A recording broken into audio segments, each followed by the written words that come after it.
Okay, first of all, I'm just so in love right now. I'm so in love with God. I'm so in love with myself. I'm so in love with my guests. Welcome to the Arts Reporter, where we focus on arts and entertainment, inspirational life stories, and entrepreneurs. I am your arts reporter, Miss Mimi Johnson. Log on to mimijohnson.net. I am so excited. This is our second episode. You are tuned in to www.waen.tv every Wednesday, where it goes down right here at 4 p.m. and, of course, on demand. So, the first thing that I would like to do is just give praise to the Most High and just be thankful and grateful for this wonderful show. Shout out to my beautiful mother, the other arts reporter, Miss Joan Cartwright. Log on to joancartwright.com for more information on my fabulous mother. That's where I get it from. I get it from my mama, got to say. Yes, indeed. So, love you, Mom. Mwah. Well, we have a very interesting and exciting show today, and we're just going to go ahead and we're going to get started. This young lady that I'm going to bring up is an actress. She is a very, very special talent. She can go from playing a very young person to a very old person. She is a trained actress, and she is a really good friend of mine as well. When we did a project together, we became very close in sisterhood. And I want everyone to please show your love for Condia Perry. Yeah. How are you?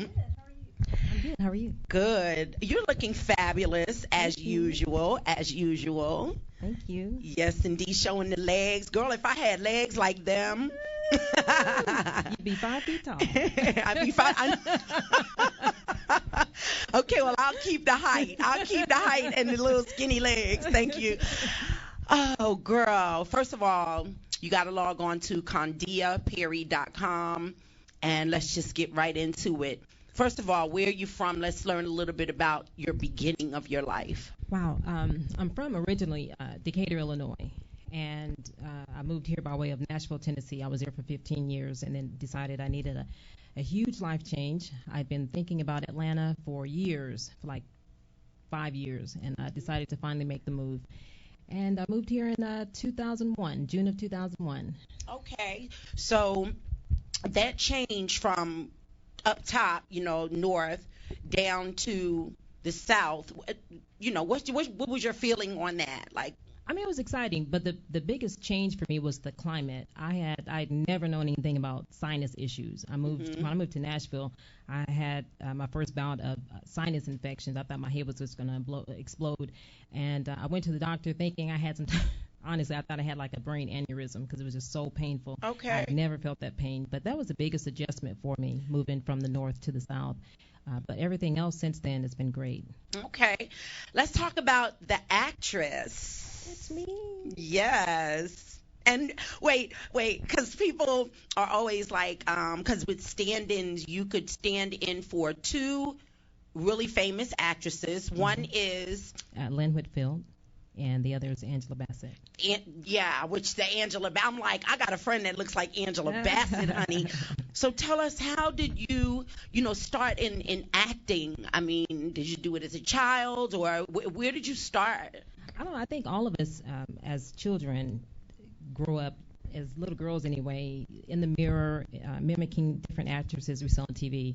Mine was Cher. I loved Cher from the Sonny and Cher show. Oh, God, I love Cher. And there were some others, like I think her name's Tracy Reed and Foxy Brown, all them. But I really got started, and I got a taste of acting in 2003, and I didn't pursue it at that time. And then in 2010, I got another opportunity, and I said, I'm going to go for it this time. And that's what I did. Okay, and of course, training was involved, and Yeah.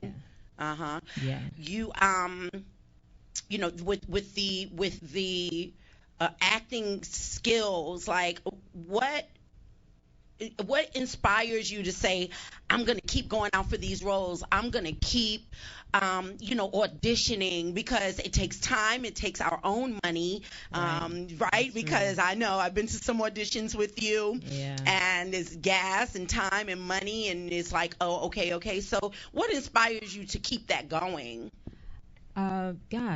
Just the feeling that I have inside every time I'm on stage or anytime I'm in front of a camera.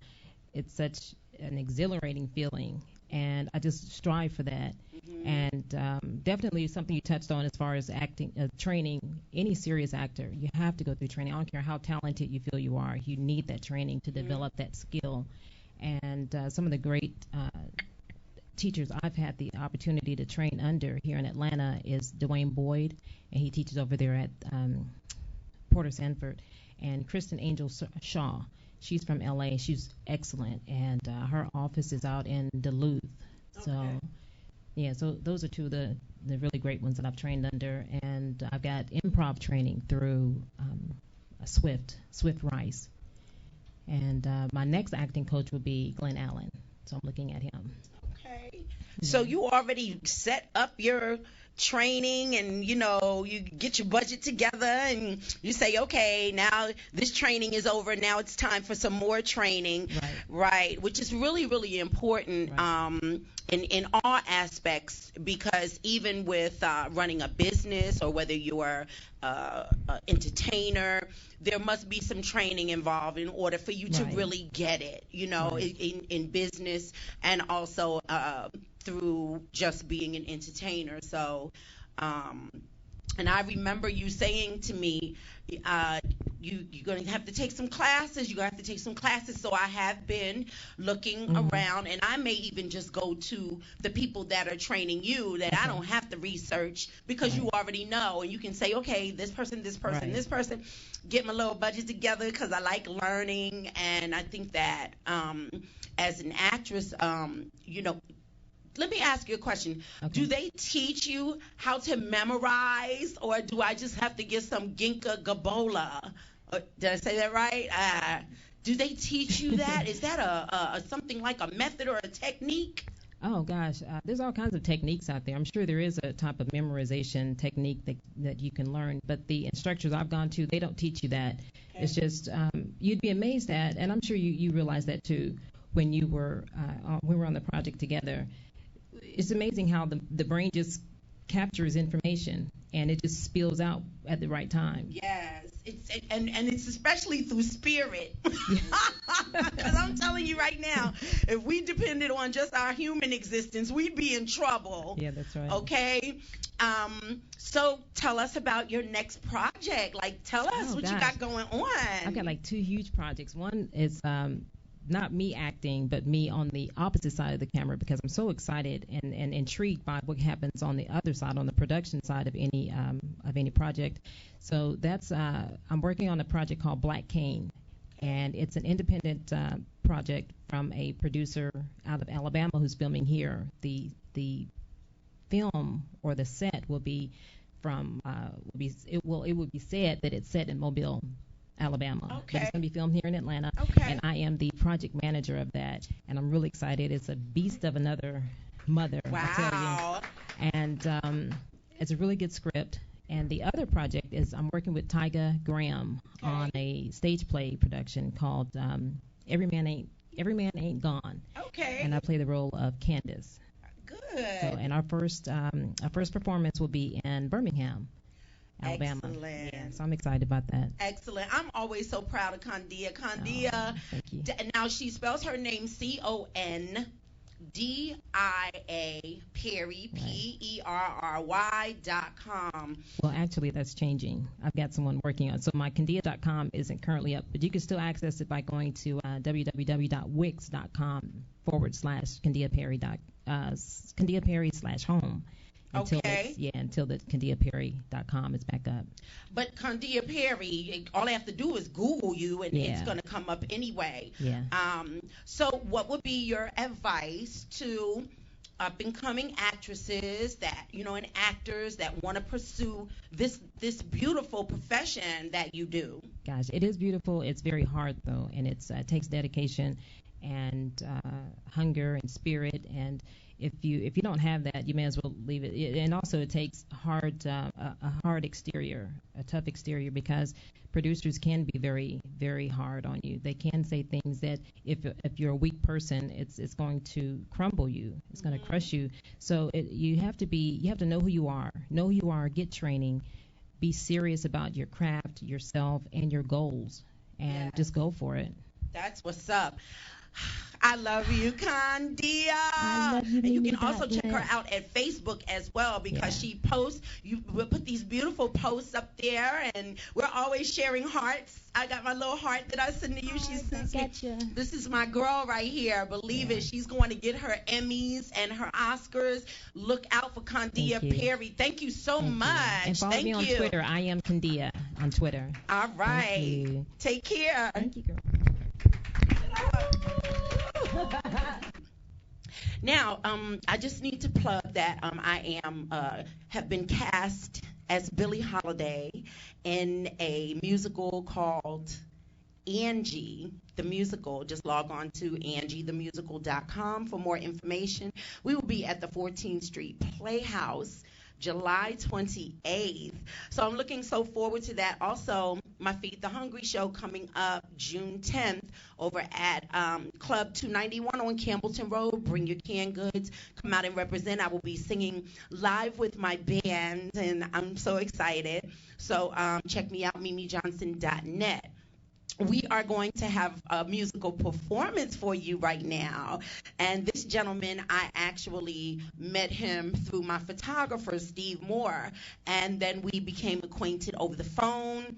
He ended up sponsoring my show, which we'll get into, your engineering company. But I want you all to please give a round of applause for Ken Robinson.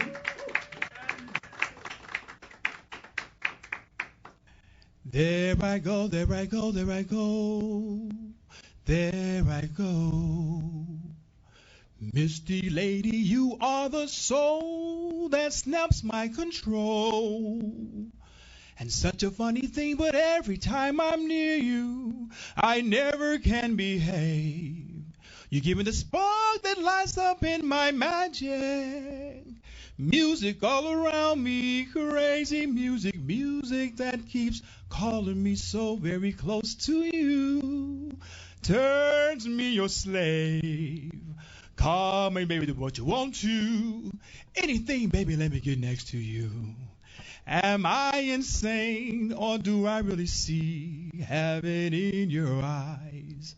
Bright and stars that shine up above you in the clear blue skies. Oh, I worry about I just can't live my life without you, baby. Come here, don't have no fear. Oh, it's there, I wonder why I'm really, really in the mood for love.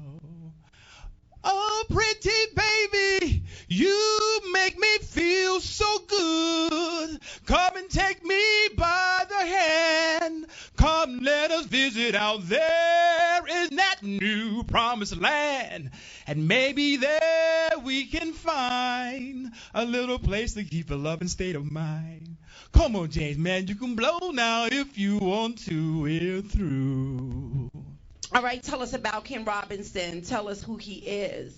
Well, I am a person that's humble, a go-getter, a self-starter. I get up every morning and just take each day as it comes. Thank God for each day that I'm given to be here. Have humble beginnings. Come up out of Miami, Florida. Born and raised one of the rough areas called Overtown. Oh, I know Overtown. Okay. If anybody know about Miami, you know Overtown is one of the real tough area, and just proud to be able to say that I've came up in a very tough community and neighborhood, and was able to overcome all that, and go to college and got a master's degree in mechanical engineering with an emphasis in architect. And as a side note, been in music all my life since I was 8, 9 years old. Started playing drum in a Pentecostal church. Well, we all started in church. We all started in church, and, that's for sure. Had evolved over the years, playing saxophone, the drums, a little keyboard, singing. But as far as my main focus after graduation has been engineering and pursuing that. And just whenever I got an opportunity to be in a band or play or perform, I look forward to that as well. Okay. Please tell us about your engineering company. Ken is one of our sponsors, and we will be running our sponsors right after this interview. And tell us about your engineering company. My company is called R&S Engineering Incorporated. I've spent about 6-7 years working for FEMA as a contractor, traveling over the country. Down there, I had a chance to actually work with a lot of great musicians. Okay, from the area. Played on Bourbon Street quite a bit. Yes. And, man, there's no place like it. There's no place like New Orleans. The people, the atmosphere, the food, the music, it's just really incredible. It's an incredible place. And I'm so glad that they are rebuilding.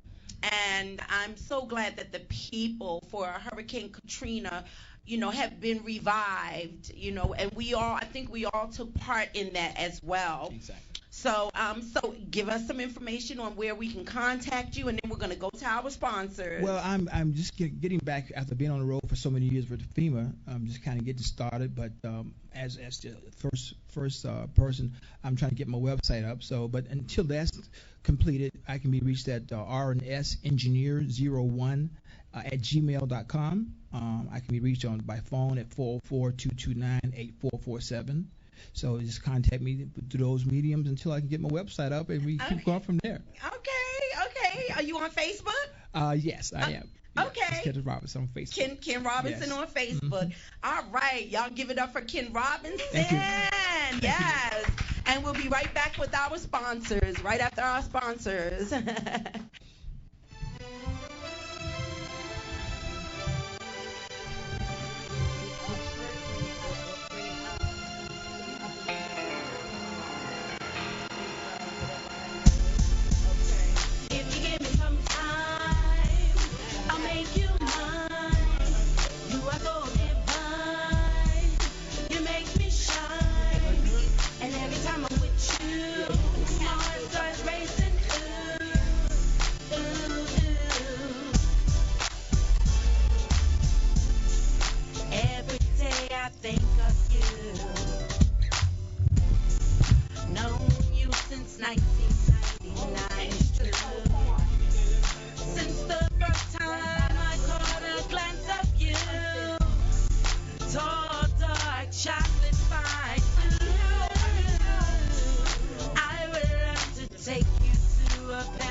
MimiJohnson.net, log on.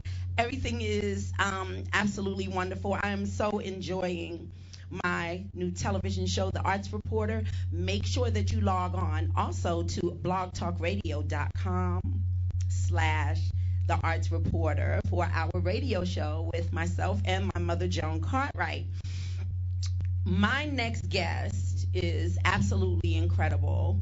This is a grown man acting as a character for knowledge and wisdom that he needs to give to us as parents, as guardians, to be able to protect our children. And it's really important that we protect our children because they can't protect themselves. I met this gentleman on Facebook and then listened to his CD. He's got songs, he's got videos, and I want everyone to give a round of applause for Lil Jimmy. Hey, how you doing? Oh my God. How you doing, Miss Johnson? Oh, I love you so much. I love you too. Appreciate you. Have a seat. Have a seat. Wow. That's a deep seat right there. Yes, it is. Your show is fabulous. Thank you. I like it a lot. Thank you so much. I got inspired to do a couple things. I'm the actress lady. Yes. I think I could be a stand-in for, like, if somebody has, like, a globe on their desk. Yes. I could probably be a stand-in for a globe. Okay. Yeah, I love it. cool. Let's talk about Lil Jimmy. Let's talk about what you talk about to inspire people to be more aware of bullying, child molestation, and child abuse. Yes, ma'am. I just look at a lot of things that's happening with kids in my peer group, and they don't have a voice. You know, if you look at like something like child molestation and stuff like that, it's something that kind of encourages the child to keep it inside, not tell. Yes. And usually when you hear about it, the person's already an adult. And so what I'm trying to encourage kids to do through seeing an imagery that looks like a kid, sounds like a kid, to tell. Because, you know, the statistics say that 1 out of every 10 children that's molested tell. So I believe that if we can get that statistic up to about 5 out of every 10 kids, then I think the molester won't think that he can get away with it. He or she can get away with it. Yes. And so by Yes. being a voice for our children and encouraging them to tell using my creativity, I think it can make a big impact. It is making a big impact. It's made an impact on me, and you know, through media, I like to expose people that have a lot of talent, that have something to say, Yes, ma'am. and that can help other people to just be aware of whatever your cause might be. Yes, ma'am. So let's talk about, okay, you have materials here, a CD. Yes, ma'am. You have a book. So let's talk about your materials. Yeah, this is my bully program. It's called You're a Bully. And basically, what I'm trying to accomplish is to encourage the kids who's being bullied to be able to stand up appropriately to a bully by pointing out the fact that their actions is what makes them a bully. Right. So if you're pushing on somebody, you're a bully. If you're teasing somebody, you're a bully. And so our program is to, I believe, encourage the kids who are being bullied and point out to the ones who are doing the bullying. Okay. And one of my ways I look at bullying is it's very easy to understand. A lot of people make bullying real complicated by pointing out the fact that, you know, the child might have something going on at home or something like that. But I look at it like this. A person that's a bully, or the bullying concept, comes from being ADD. A lot of people, not the attention deficit disorder. It's an appreciation of differences disorder. Okay. They don't appreciate the fact that somebody's different than they are. Right. And see, my grandpa always shared when he was younger, you know, when you guys, I'm not saying your grandma age, you look great, by the way. Back in the day, everybody strived to be different. You know, the only way you dressed alike is if you were a group, a singing group or something like that. That's right. But nowadays, our kids are being encouraged to look alike.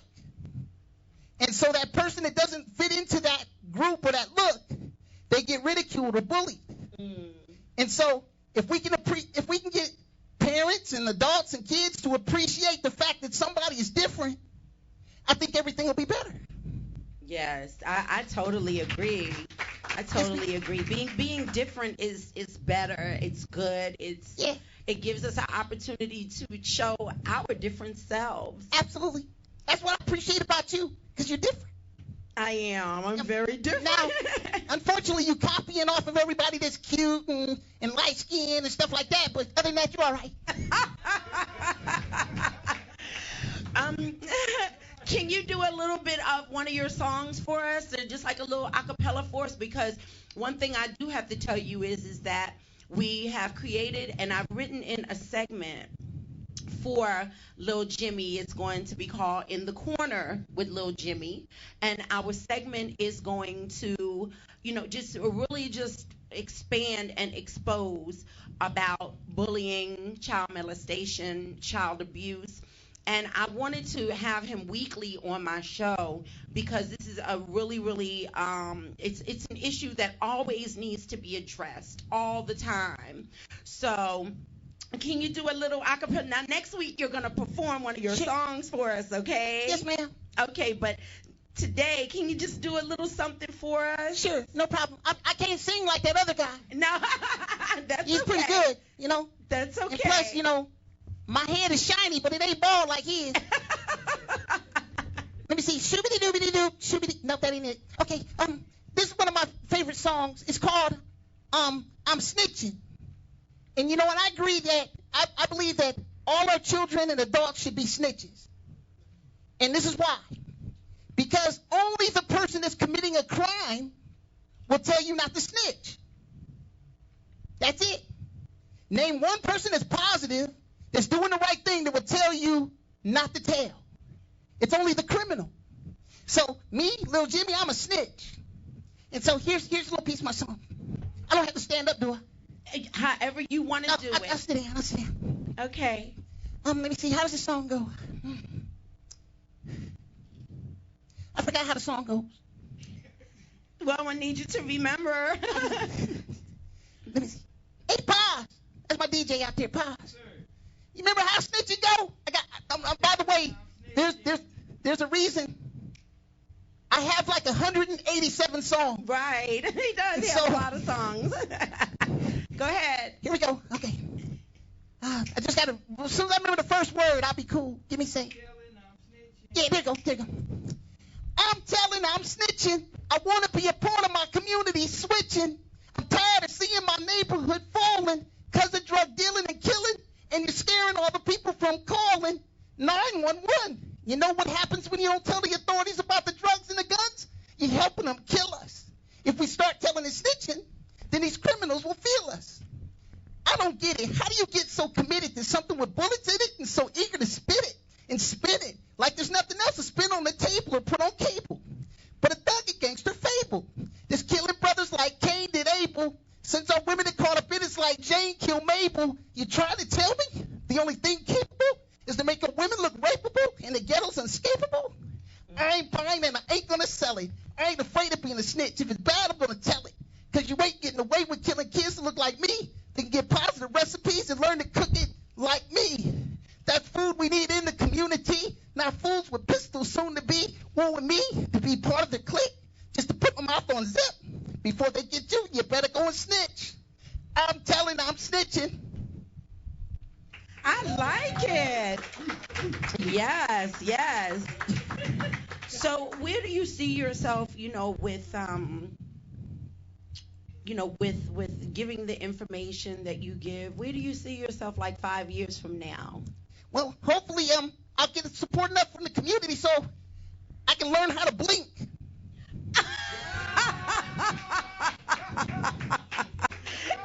Yeah, hey, do they got blinking coaches in acting? Yeah, we're going to get Condia to teach you that.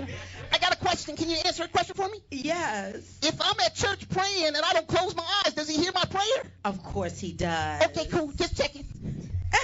Of course. Cool. No, I think in 5 years, what I would like to see is that somehow little Jimmy impacts every single child on this planet. Get them to think about their situation.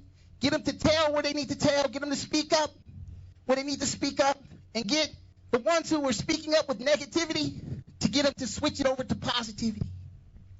That's where I'd like to be in 5 years. Yes.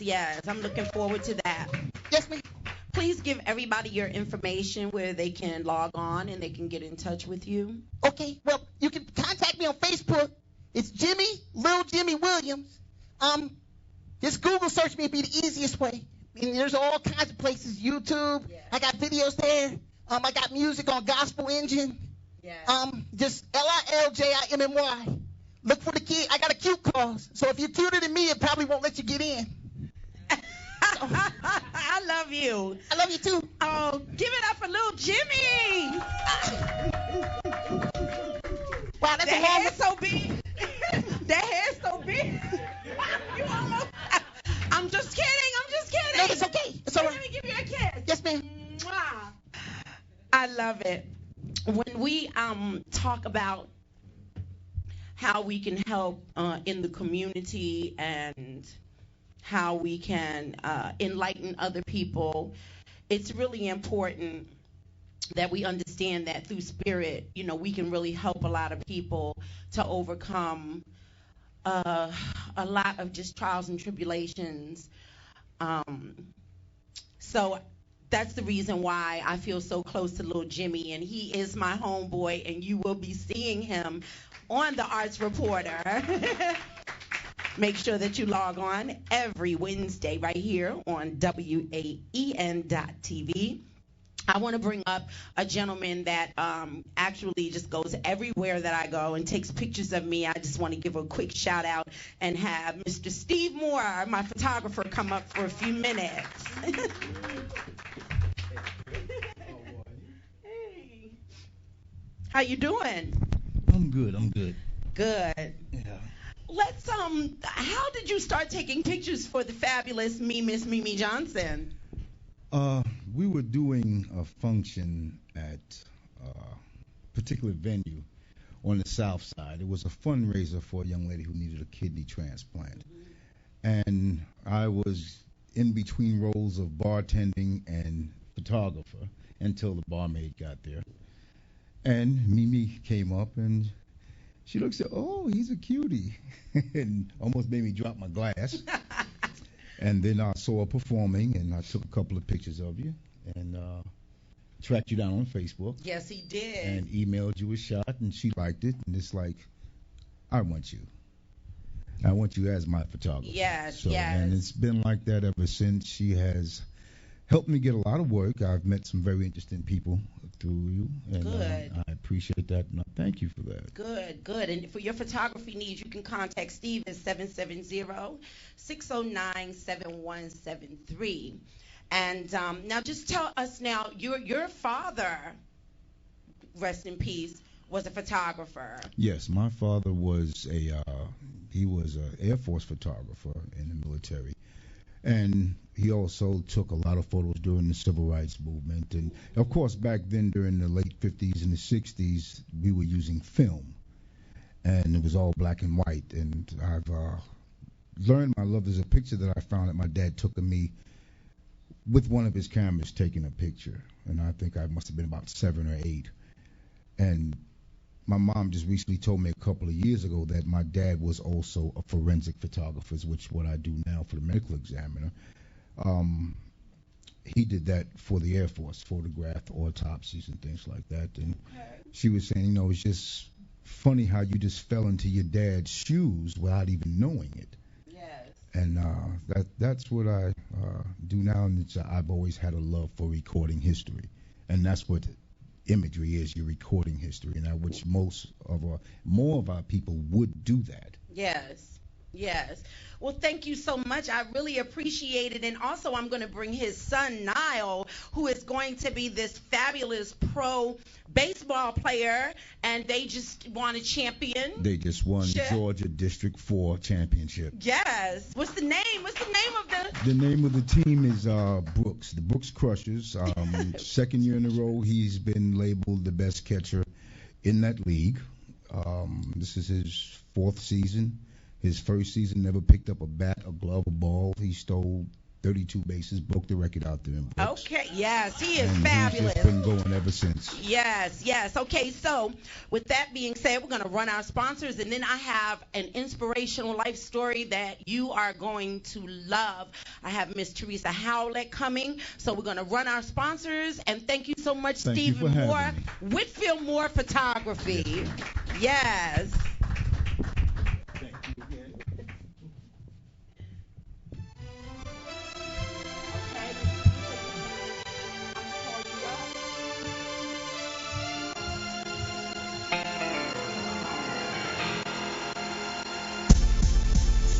Give me some time, I'll make you mine. You are so divine, you make me shine. And every time I'm with you,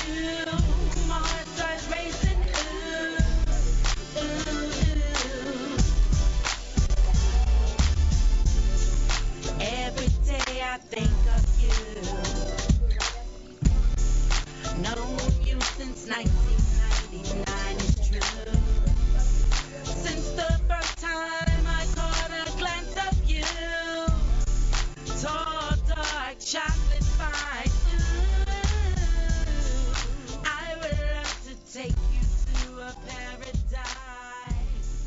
Hold you in my arms, make everything.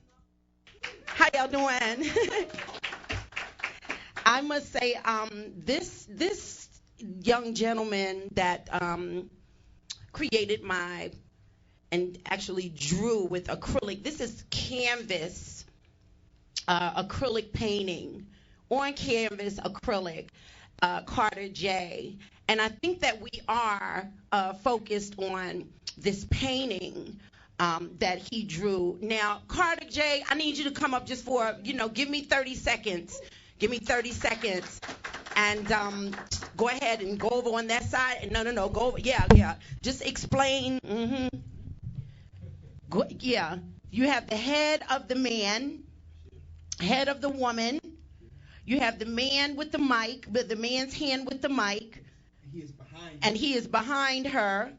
And then, so you have two people here. Just point right there so that people can see it.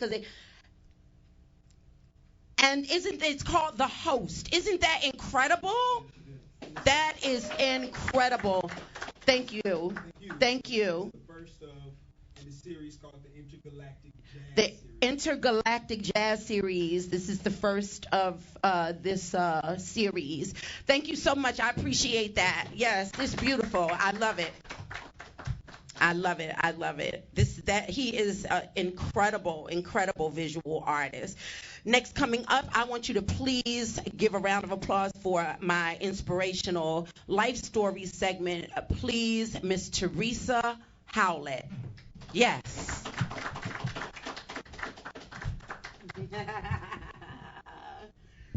Oh, what a wonderful, wonderful young lady.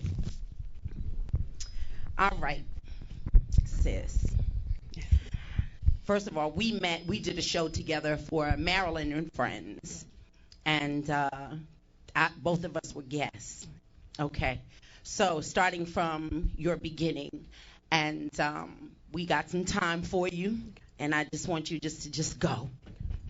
My name is Teresa Howlett, born and raised in a little town called Greenville, Mississippi, known as the Delta.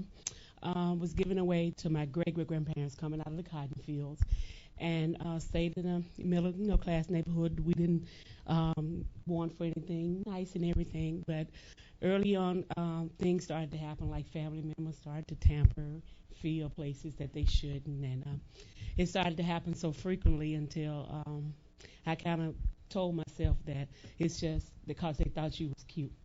And so by the time I say by 9, 10, it was a lot of fight. Me and my sister would fight.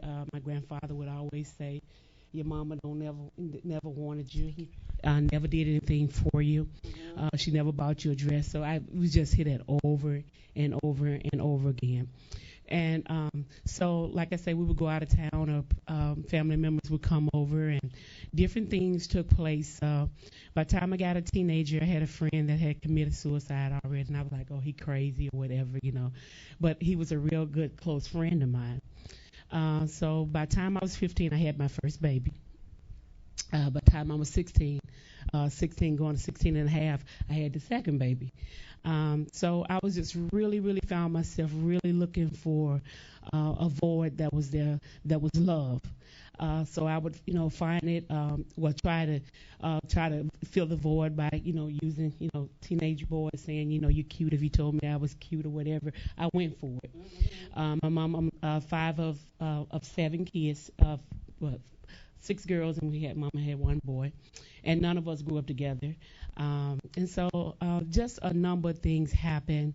By the time I was 17, like I say, 16 and a half, I was with the second child. The second child daddy was a big-time drug dealer, so I was just pretty much, taking places where he would show me off to his business, the big boys riding the motorcycles and everybody that had money.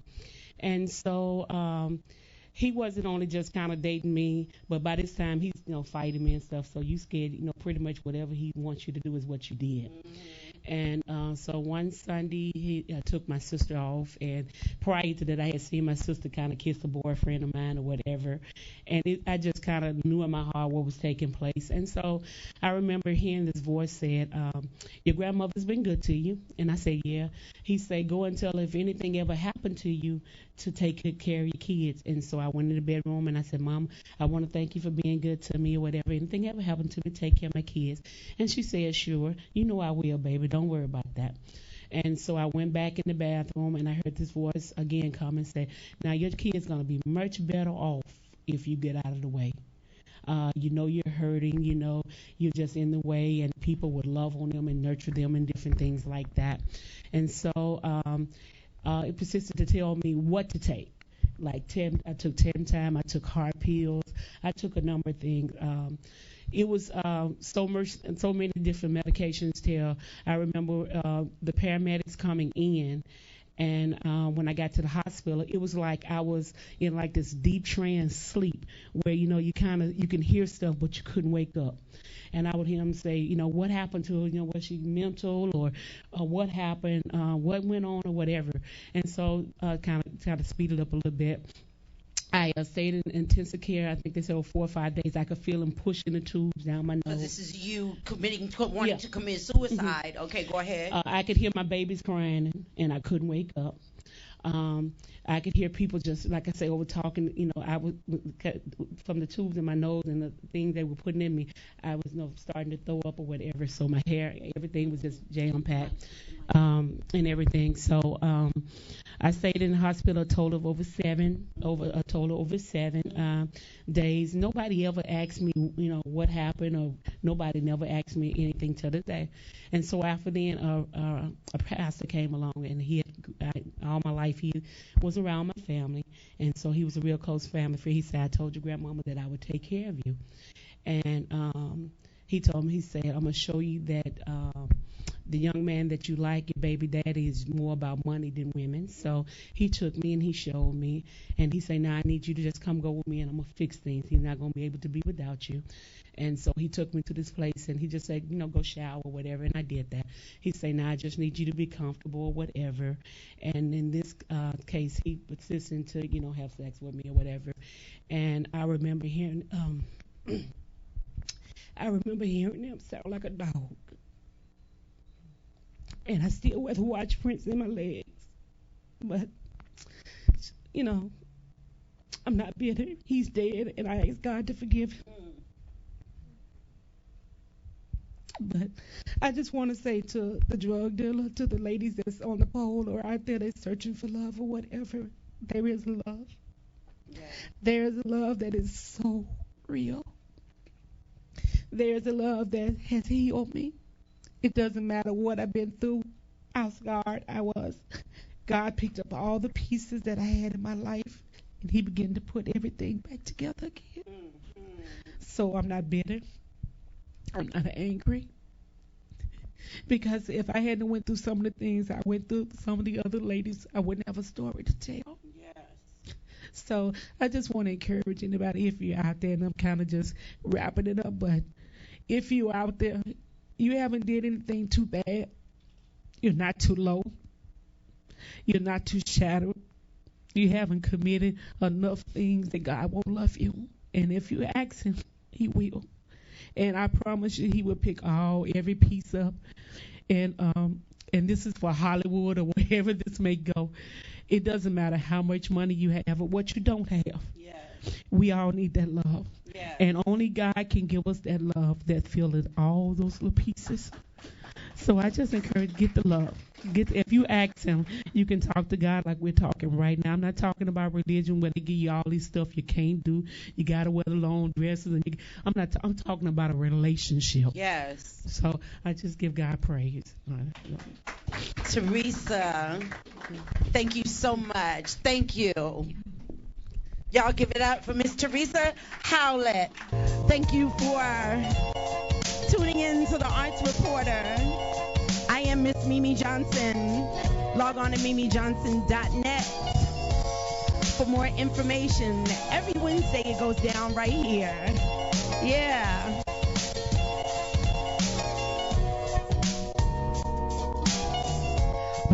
through the storm and the rain.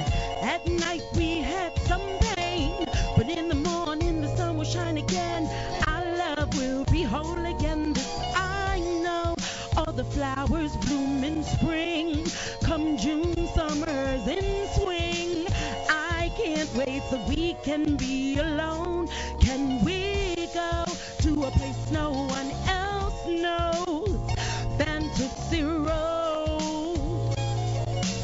Withstand through the test of time, baby. We make love ever happily right here when you're with me. Yeah. Like old school and shell toes, I'm classic, prolific, linguistic. Pass the microphone, I leave your ear canal twisted. Gifted, Philly roller, royal and control your style so infantile, you need to push it in the stroller. I never stole another man's thunder. Fools can't see me like Stevie Wonder. I'm underground, this just in, I'm kicking up major dust. No room for disgust, broken English is the custom. Habitual, ritualistic passion. Little Buddha brings abundantism, satisfaction. I get my thing in action. My lingo leaves them blasting when I come out.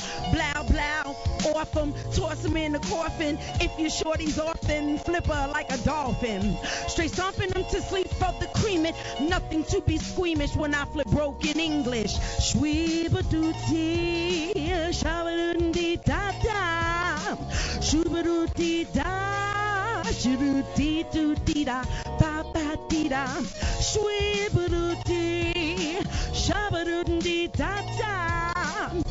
I need all my guests to come up with me. Come on. Hey, come on, come on. We made it through the storm and the rain. At night we had some pain, but in the morning the sun will shine again. Our love will be whole again. This I know. All the flowers bloom in spring. Come June, summer's in swing. I can't wait so we can be alone again. Can we go to a place no one else knows? Lovers and fantasy roads. I withstand through the test of time, baby. We make love ever happily right here when you're with me. Log on to the Arts Reporter. Wednesdays, 4 p.m. WAEN.TV. Shweeba-doo-dee-da, shabba-doo-dee-da.